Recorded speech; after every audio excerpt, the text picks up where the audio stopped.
Hello everyone. In the best of IPMAT verbal series from IMS, today we have a video on Parajumbles. The reason that Parajumbles are troublesome for a lot of students is that there are usually no options.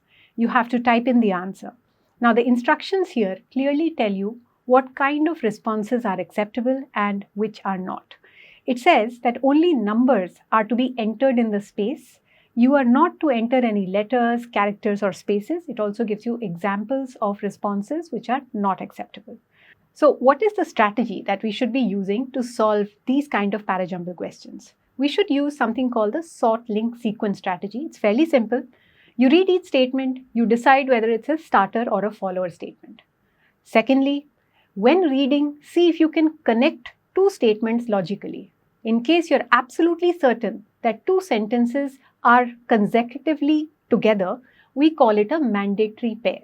And finally, take a look at the sequence that you have built. In case you have not been able to put everything in the right spot, read them all over again and see where you can fill in the gaps. Let's get started. Now, the first statement here says, but the mutiny of Visakhapatnam predates this. Now, there are two things here that we should notice. But tells us that this is not a starter. It is definitely going to contrast or contradict something that has been stated earlier. And then we have the pronoun this. We need to have mentioned what is it that the mutiny of Visakhapatnam predates. So I will say that this is definitely a follower. The second one says that instead of going against their heroic leader, the sepoys attacked the British soldiers and managed to escape from the town. Now this seems like a continuation of the story.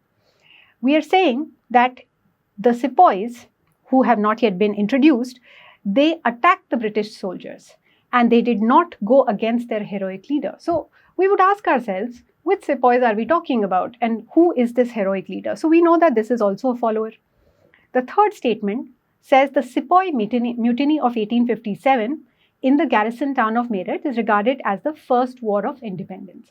Now, this seems to be an introductory statement. We can't be absolutely sure, but we can say that this is most likely the starter. We still have one more statement to read. What we should also notice here is that when it says that something is regarded as, often the author wants to say that this may not be the actual case. So, when in one it says, but the mutiny of Visakhapatnam predates this, it connects to three. The predates this refers to the sepoy mutiny. So we are saying that even though this particular rebellion is regarded as the first one, there is something that happened before this. So we have formed our first mandatory pair. Now it already seems like an easy question, right? Because we figured out a possible starter. We've also found a mandatory pair. We just have one more statement to go.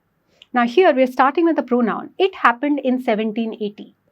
1780 obviously comes before 1857. So most likely this statement refers to the mutiny of Visakhapatnam. So we have found our second mandatory pair.